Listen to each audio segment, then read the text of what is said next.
میں آپ کو بیت المقدس کی عظمت اور شان بتاتا چلوں۔ یہ مسلمانوں کا قبلہ اول اور روئے زمین پر بیت اللہ کے بعد دوسری مسجد اور مسلمانوں کے لیے تیسرا عظمت والا حرم پاک ہے، جہاں ایک نماز کا ثواب 500 گنا زیادہ ہے، جہاں سے حضور اکرم صلی اللہ علیہ وآلہ وسلم نے سفر معراج کا آغاز کیا، جہاں حضور اکرم صلی اللہ علیہ وآلہ وسلم نے تمام انبیاء اکرام کی امامت کروائی، اور جس ارض مقدس میں بہت سے جلیل القدر انبیاء لیٹے ہوئے ہیں۔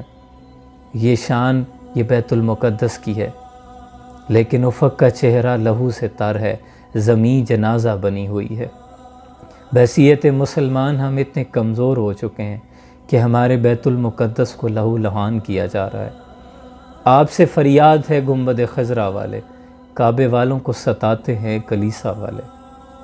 اللہ بیت المقدس کی حفاظت